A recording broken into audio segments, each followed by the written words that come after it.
What's going on, guys? Just wanted to make a quick video, follow up on my 2005 Saab 93. A while ago I was having problems with the valve diverter. That was a couple of years ago already. I tried 3 different brands. None of them work. So I ended up going with the original one. The car has 150,000 miles now. And for some reason the original one was just working. Now, months later, the car started acting up. I don't know what was going on. So I decided to actually I was debating whether to get an upgrade intercooler, the hoses from what's the website, DO88, and it was about $600, $700 for the full set hoses and intercooler. But then it's not just plug and play. You still have to go and pretty much tune the car again. So I'll be going to stage 3 if I would have done that. And I drive my car pretty hard. The clutch is like 2 years old. Again, it depends on the way you drive the car. So just a little worried that the clutch wouldn't last. So I have the special. If you guys seen one of my videos, I've put a link on. I think I put a link on. This is years ago about the European saab. What was that, like 1.8 diesel, the single mass flywheel, and then you can go with any Chevy Cobalt SS supercharged or Ion Redline.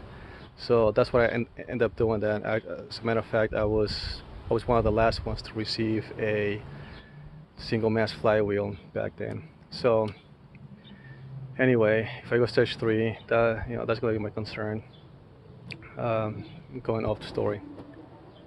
So my car was acting up. I ended up pressing the gas, and the car was just flutter in 3rd gear, 4,000 or 5,000 RPM, and 5th gear the most. 5th gear flutter a lot. It just go something like that. Hope you like my sound effects. So started researching, and it was so many things that could be wrong with this car. So one of the first codes that was given to me was the P0033, that it was the valve diverter, something like that. So again, I changed it. I was still getting that, still fluttering. I was thinking that I had a boost leak, so I ended up getting I decided just to get the upgrade hoses. And if you guys, I'm not a famous YouTuber or anything like that. I don't do this for money either. I should, but I don't. I have a full-time job. So anyway, I posted another video about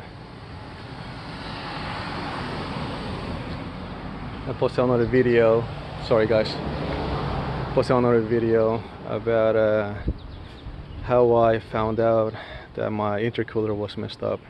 So if I would have known that, I would have gotten the whole package, the intercooler and the whole thing. And yeah, I know I would have to tune the car again, but it is what it is. So I'll let you know right now how the car is driving. I just want to apologize for the noise.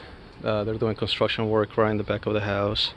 Not my house. They're building apartments in the back of the, a block away, so kind of noisy. And I live on a one-way street, so people come and go all the time. It's freaking annoying. So I'm back to the car. So all the fluttering, annoying. 5th gear, 3rd gear, high RPM. I'll tell you guys exactly what I've replaced. Alright, I replaced this cylinder over here. Not cylinder, I'm sorry. Sorry, take that back. It's a solenoid. I don't remember the exact name of it, but I ended up replacing this one over here, and the throttle body is right over here. So I don't remember the name of it. I replaced that solenoid, and I want to replace the other one right away. I'm replacing the solenoid over here too. That's the boost solenoid. What else did I replace on this one over here? Oh, so once I replaced those two, I still had the fluttering. It was just flutter after flutter, and it was just very annoying. And that's when I decided to go with the hoses. I replaced the pressure intercooler hoses and the intake hose. So I thought that was gonna solve the problem, but no. Again, if you guys seen the other video, the intercooler was messed up. Replaced the intercooler. The intercooler helped a lot. It helped a lot. Some kind of difference in the driving. It was a little bit better.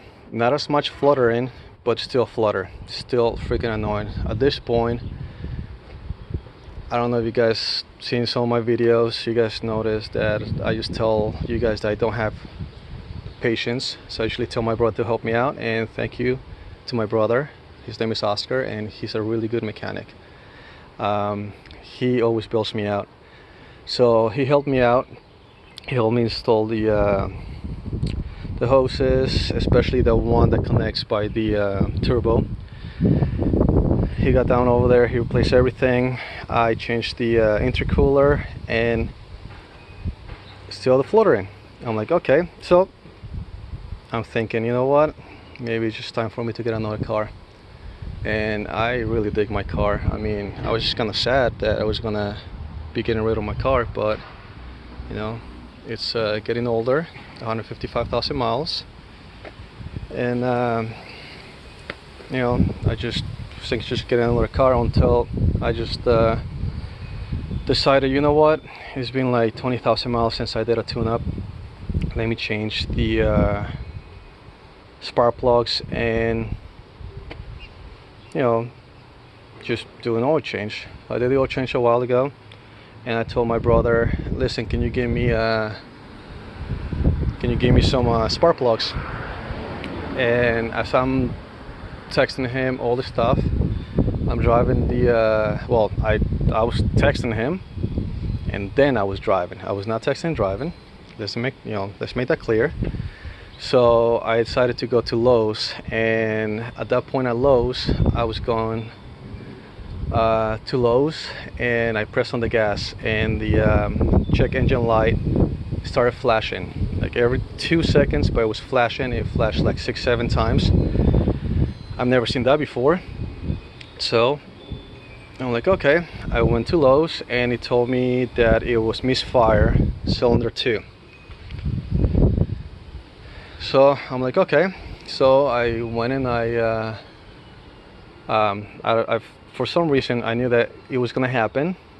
You know, some of you saab owners that have these cars for a while, you guys know that the coil packs go every once in a while. So when I order the hoses, I ended up ordering an extra coil pack.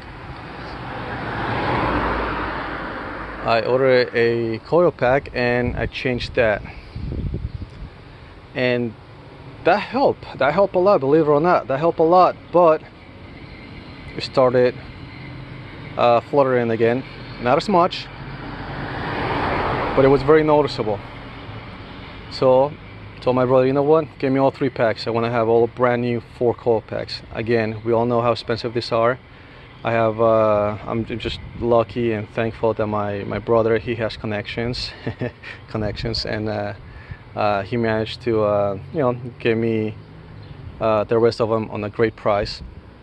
So so you guys, I'm telling you, it's a one way, and it's very annoying, especially when you try to make a video. Anyway, so I decided to change all of them in one shot.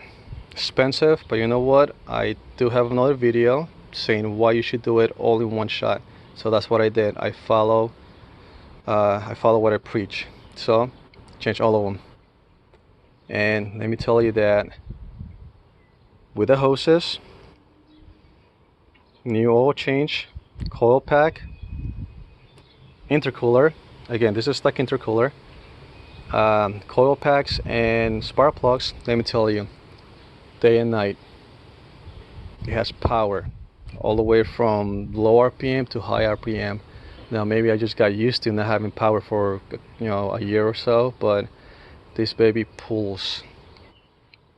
So again, the only thing too that I do notice too, and the check engine light is not on, does not flutter anymore, but I just decided to put the scanner and see if there was something with it, and yeah, it's telling me P033 again, but again I don't have the fluttering and no check engine light.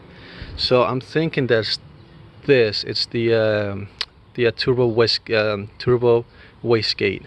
I think I have to replace that. So that's my next thing, and hopefully once I replace that, everything should be fine. So I just wanted to say that the fluttering thing, all the flutter that third gear and fifth gear the car was giving me, that has stopped, and I managed to, and oh well, I've been running the forge valve diverter. Before I was only able to use the OEM one, and that one was trash. I mean, the whole diaphragm was all messed up. When I went to the forge one before this whole coil pack thing and tune up, I was getting the valve diverter code. I can't remember what the heck it was. It P0. I don't remember what code was it. Anyway, yeah, I think it was P0033, and the car was running on limp mode. So this is just me though. This is my experience. I'm not telling you guys to do the exact same thing. I just gave you some scenarios. I gave you some examples of what I've done to the car, and I kind of wonder, this is just me though, I just kind of wonder that maybe if I would have just changed the coil packs and the spark plugs, I could have saved a lot of money by not doing the hoses. But then again, I would have to do them anyway because of the whole intercooler. So I'm taking all this spending money on the car as maintenance, and the car needs it. It's a 2005, and I'm running stage 2, so it's running a little hot. I hope that these little samples and my situation might help someone out there. Like I said, any of the stuff that I do on my car, I do it at my own risk. I use this car for daily driving 6 days a week, to work, and I really like the car. So if you guys decide to do something to your car, do it at your own risk. But at 155,000 miles, that car is gonna need maintenance. I can tell you that those hoses were gonna burst, or they were gonna blow up, or just like the intercooler eventually. And I'm kind of glad that I spent the money on it.